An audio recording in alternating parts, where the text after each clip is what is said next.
Hello, good morning प्यारे बच्चों। आज का हमारा जो विषय है मानव भूगोल की प्रकृति। मानव भूगोल की प्रकृति से पहले बच्चों हमें ये जानना जरूरी है कि भूगोल क्या चीज़ है या भूगोल का निर्माण कैसे हुआ।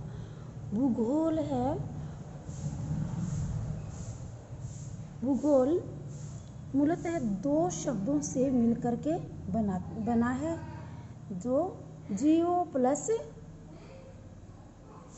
ग्राफी। जियो का अर्थ है पृथ्वी, ग्राफी का अर्थ है वर्णन करना, अर्थात पृथ्वी का वर्णन मानव के लिए या मानव के रूप में करना ही भूगोल कहलाता है। भूगोल कहलाता है। अब हमें भूगोल के बारे में जानने से पहले ये जानना जरूरी है कि विभिन्न प्रकार के भूगोलवेताओं ने, विचारकों ने भूगोल को भूगोल विषय का रूप कैसे दिया। वह शास्त्र जिसमें पृथ्वी के ऊपरी स्वरूप और प्राकृतिक विभागों का वर्णन, जैसे जंगलों, नदियां, पहाड़ों, कृत्रिम और राजनीतिक विभाग, नगर, गांव, शहर, परिवहन, उद्योग, धंधे, ऋतुएं, निवासियों तथा लोगों की जो मूलभूत या मानव की जो मूलभूत आवश्यकताओं की पूर्ति करने वाली हर एक विषय वस्तु भूगोल है। अर्थात मानव की हर एक विषय की पूर्ति करने वाला, हर एक विषय की या यूं कहें कि मानव की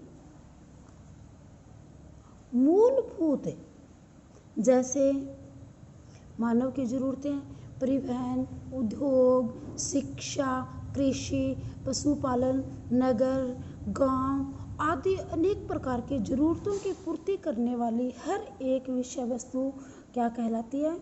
भूगोल या मानव भूगोल कहलाती है, या भूगोल के अंतर्गत आते हैं।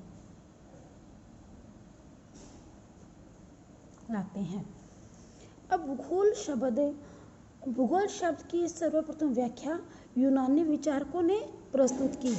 किसने की? यूनानी विचारकों ने सर्वप्रथम आरंभिक जो भूगोल था उसकी व्याख्या किसने की? आरंभिक भूगोल की व्याख्या की यूनानी भूगोलवेताओं ने। जब यूनानी भूगोलवेताओं ने इसे एक भूगोल का रूप दिया, तब उन्होंने भूगोल को एक अलग विषय नहीं बनाया। उन्होंने भूगोल को कौन सा विषय बनाया? सामाजिक शास्त्र का विषय बनाया। सामाजिक विज्ञान कह सकते हैं, सामाजिक शास्त्र का विषय बनाया। लेकिन धीरे धीरे इस सामाजिक शास्त्र विषय को प्रस्तुत करने में अनेक यूनानी रोमन कालीन भूगोलवेताओं ने अपना योगदान दिया। अब हमारा जो मूल विषय या मूल टॉपिक है आज का मानव भूगोल, तो हमें मानव भूगोल की जानकारी से पहले भूगोल का परिचय करना जरूरी था और भूगोल का निर्माण कैसे हुआ ये करना जरूरी था। अब मानव भूगोल का अध्ययन करेंगे। मानव भूगोल क्या है? मानव भूगोल धरती को या पृथ्वी को मानव के घर के रूप में, मानव के घर के रूप में समझना तथा वो सभी तत्व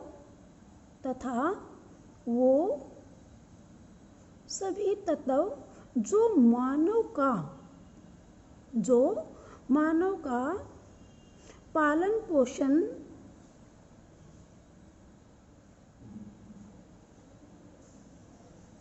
पोषण करते हो, मानव भूगोल के अंतर्गत आते हैं। अब बच्चों, आपको खुद को अपनी वैचारिक क्रियाओं के माध्यम से बताना है कि हम लोग मनुष्य हैं, हमारी पूर्ति कौन कौन से तत्वों से होती है। जैसे शिक्षा ग्रहण करने के लिए हमें अध्यापक चाहिए, टीचर चाहिए, किताबें चाहिए, बैठने के लिए मेज, कुर्सी, बाहरी वातावरण से बचने के लिए कमरा, ऑक्सीजन के लिए पेड़ पौधे, ग्राउंड, मैदान, यानी कि हमारे चारों ओर ये चीज़ हमारी आवश्यकताओं की पूर्ति करती है। तो ये सारे तत्व किस में आते हैं? मानव भूगोल में। वह उसी प्रकार से हमें खाने के लिए रोटी चाहिए, अनाज चाहिए, वो हम कहाँ से प्राप्त करते हैं? खेती करके, फसलों का उत्पादन करके। आवागमन के लिए हमें मोटर गाड़ियाँ, परिवहन की ज़रूरत होती है। रोजगार के लिए हमें उद्योग, धंधे, दुकानें, फैक्ट्रियाँ, अनेक प्रकार की क्रियाओं की ज़रूरत होती है। तो ये सारे तत्व किस में आते हैं? मानव भूगोल में। अब इसी प्रकार मानव भूगोल की अनेक भूगोलवेताओं ने अपनी अपनी परिभाषाएं दी है, लेकिन उसमें सबसे पहले अमेरिकी भूगोलवेता कुमारी सैंपल है। उन्होंने, कुमारी सैंपल ने क्या कहा है?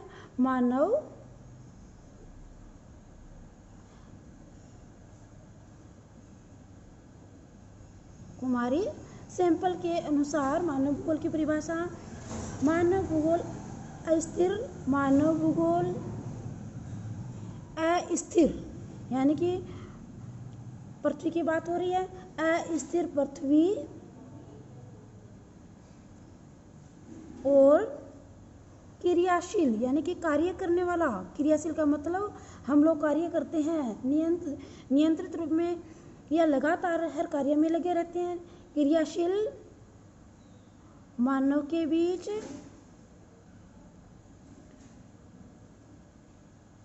परिवर्तनशील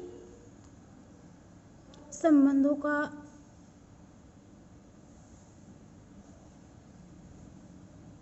अध्ययन